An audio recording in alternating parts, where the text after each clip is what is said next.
So yesterday I did a video in regards to Tucker Carlson's desperation to get views and notoriety. He's doing an interview with a known criminal, a con artist, Larry Sinclair, who's been convicted of numerous crimes.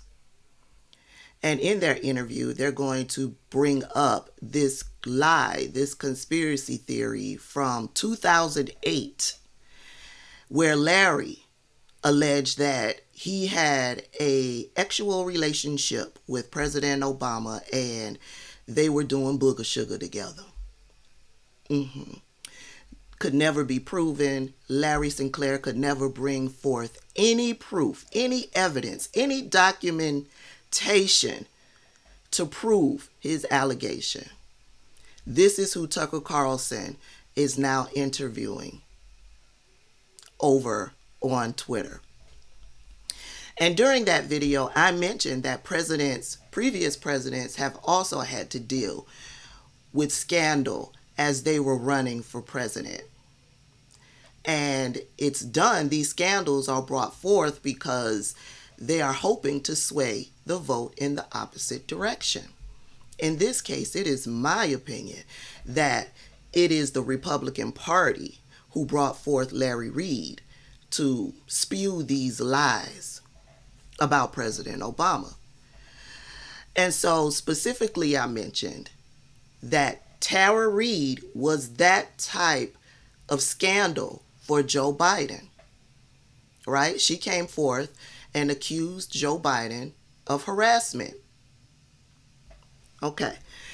And while I was speaking on that, I mentioned that Tara Reade no longer lives in the United States. She now lives in Russia. Yes, she has moved to Russia. And so this commenter says, wait, what? I had wondered why we stopped hearing from Tara Reade, and then says totally not surprised.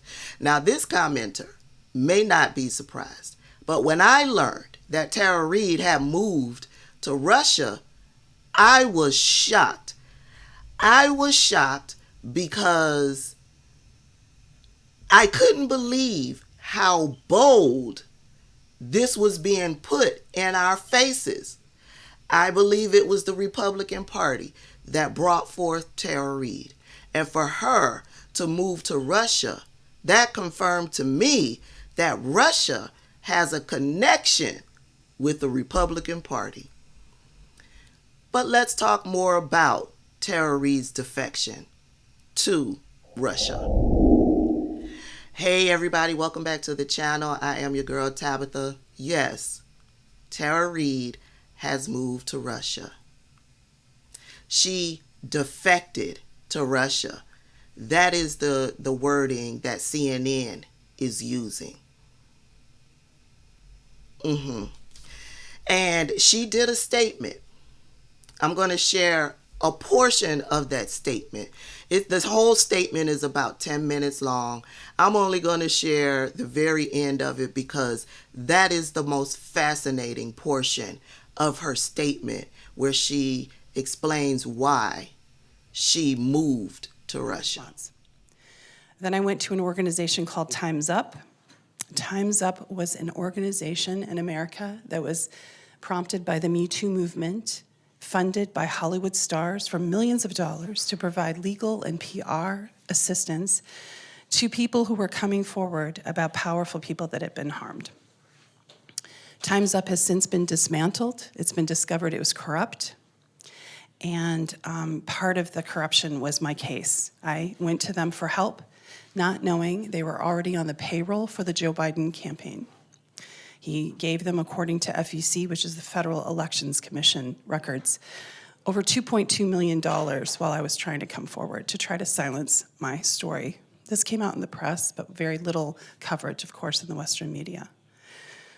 While during that time, I was accused, when I first came forward, of being a Russian asset, of lying, of being discredited. I was accused of all kinds of things, threatened with prison, threatened with my life, my family, my pets.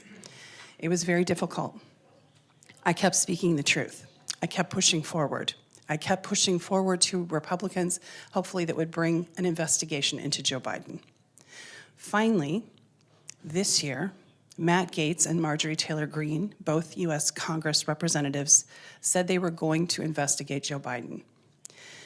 But then what happened is, of course, the attacks on me started again and the threats. People started messaging me, asking me if I was suicidal, asking me, making vague threats. And I could see that starting again. And I put out a viral tweet saying, that I am healthy and I am determined to bring Joe Biden to justice, to bring some sort of investigation, and to testify under oath before Congress if asked. During that time, I had the opportunity to come to Moscow, Russia. I've always loved Russia. I do not see Russia as an enemy, nor do many of my fellow American citizens. This illusion that Russia is the enemy is propagated by a few Washington elites who are determined to cause problems. In fact, I'll take you back a minute. In 2019, one of the things that got me in a little bit of trouble was that I said out loud that Joe Biden, if he were to become president, would try to go to war with Russia because of his warmongering in the past and because based on what I had heard when I worked way back as a staffer and then watched as a geopolitical analyst what was happening and the movements that were happening by NATO and by the United States. So that brings me back to the present. I had an opportunity to have my book, which is already published in different languages. I took that opportunity and had meetings and had a vacation and enjoyed Moscow. Apparently, the US government wasn't happy with my choice of vacation spots. So it became clear that going back might be a problem. I don't know the level of which the attacks will continue. I only know that when I got off the plane in Moscow for the first time in a very long time, I felt safe, and I felt heard, and I felt respected. And that has not happened in my own country. I did talk to U.S. Congressman Matt Gaetz. I have not concealed anything. I told him I was in Moscow, Russia, and I told him why. And he said something very stunning. I am considered a whistleblower, as you know, in the United States. One of the cases I will be testifying is about how the DOJ and the FBI has weaponized by the Biden administration against its own citizens. So he said, Tara, I'm worried about your physical safety in the United States. As a US citizen, to hear a US congressman basically say they couldn't protect me in a whistleblower case is stunning. And it makes me angry. And I want to say to my fellow American citizens that as these cases against all of us are coming forward that speak out, I want you to remember the US Congress works for the US citizens. They work for us. We don't work for them. So, the American people are very sick of hearing about the Russophobia. The poll numbers are showing they're not in support of the proxy war that NATO and the US are waging. Where's my protection? Where are others? Why are so many people having to seek shelter in Moscow? I feel very lucky to be here. I don't want people to think that anyone told me what to say or anyone put me up to this. I feel very fortunate, and these are all my own thoughts. And if you also know that I never got an investigation into Joe Biden forward. It never happened as of yet. Now, I'm told that very soon it will. Hopefully, I'll be able to testify. And it is remarkable that Joe Biden, me, when I worked for him in the US Congress, and I'm supposed to be the fugitive. That is ridiculous. And it's unacceptable, and I don't accept it. So as I move forward, I hope to find safety here. I appreciate my friends in Moscow, Russia, that have opened their arms to me and given me that safety, including Maria Butina. So thank you. I am going to make a request and it's a large one. I'd like to apply for citizenship in Russia from the president of the Russian Federation, Vladimir Putin, and hopefully Maria Butina can help me with that from the State Duma. I don't know what will happen with that, but I do promise to be a good citizen, and I promise to move forward with my life in a positive way. And, I hope to also have my American citizenship, because the whole thing is, my Russian brothers and sisters, I just want to thank you for your warmth and for your kindness and for opening your heart to me when at a very scary time. Spasiba. So you see, Tara Reade came out to accuse Joe Biden of harassment. I believe that she was brought forth by the Republican Party. I also believe that Russia is working in conjunction with the Republican Party to cause chaos in our political system and in essence, totally destroying our democracy. The Republican Party is complicit in that. And so for Tara Reade to find comfort in Russia, it amazes me. And in her statement, she brought up Matt Gaetz.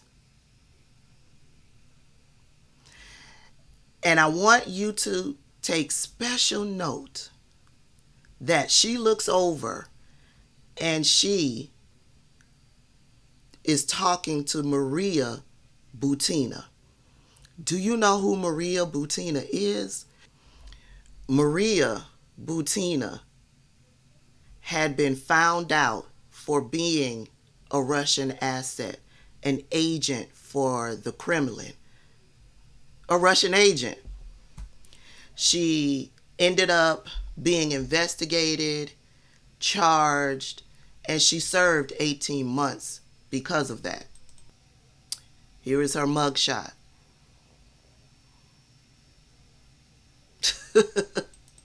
And here's a statement that's in one of the Associated Press's articles on Maria Butina, a Russian gun rights activist who admitted she was a secret agent for the Kremlin and tried to infiltrate conservative U.S. political groups while Donald Trump rose to power, says she believed her notes and analysis would be valuable for Russian officials. Maria Butina, who admitted covertly gathering intelligence on the National Rifle Association, that would be the NRA, and other groups at the direction of a former Russian lawmaker, spoke to National Public Radio in an interview which aired on Friday. I didn't click that link to go back to it because, she's been found guilty. She was investigated, charged, found guilty, served time, and now she's back in Russia.